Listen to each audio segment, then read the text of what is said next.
Before we wrap up this module, let's take a quick look at the AngularJS documentation that's available online. I think to get good at really any framework out there, whether it's on the server side or the client side, you need to know how to navigate the docs, and that's what we're going to jump into right now. If you head on over to AngularJS.org in your browser, you can get to a lot of tutorials, documentation, and articles about AngularJS.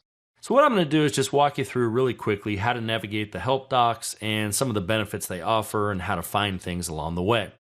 So if I click on Develop, you'll see that we can get to a tutorial. There's a developer guide. This provides some articles on various topics. And then we're going to go to API reference. This is going to be the documentation that you'll pretty much live in as you work with AngularJS and are building applications.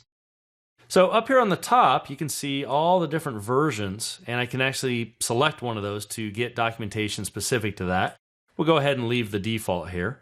And on the left, I can get to a lot of the different functions it offers.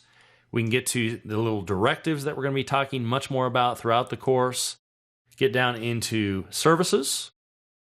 Right here, we have a lot of these things that start with $1 called services and much more.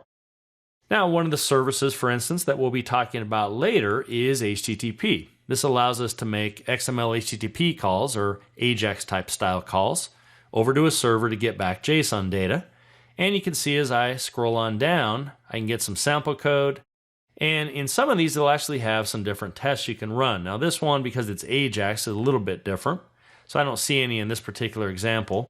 But we can come on up, for instance, to a directive. And we'll be learning about some of these directives a little bit later.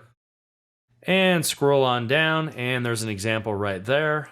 And some different files that we can get to. And we can even edit those and run them live in a site called Plunker, which is an excellent way to learn this as you're working with these different directives and other technologies in Angular. Now from here, if we scroll on back down to the services, for instance, let's pick the window. Then we can get some API docs about it, and here is a live sample right there. You can see that one's very basic, but it'll give us everything we need to know to get started using this particular window service, and the same would go with these other ones. So I find myself using this a lot because although some of these services and some of the directives and other things we're going to talk about I use all the time, there's some that I only touch every now and then, and you need that little reminder. So this is the first place I go, is to develop, API reference, and then navigate from there based on what it is you'd like to look for.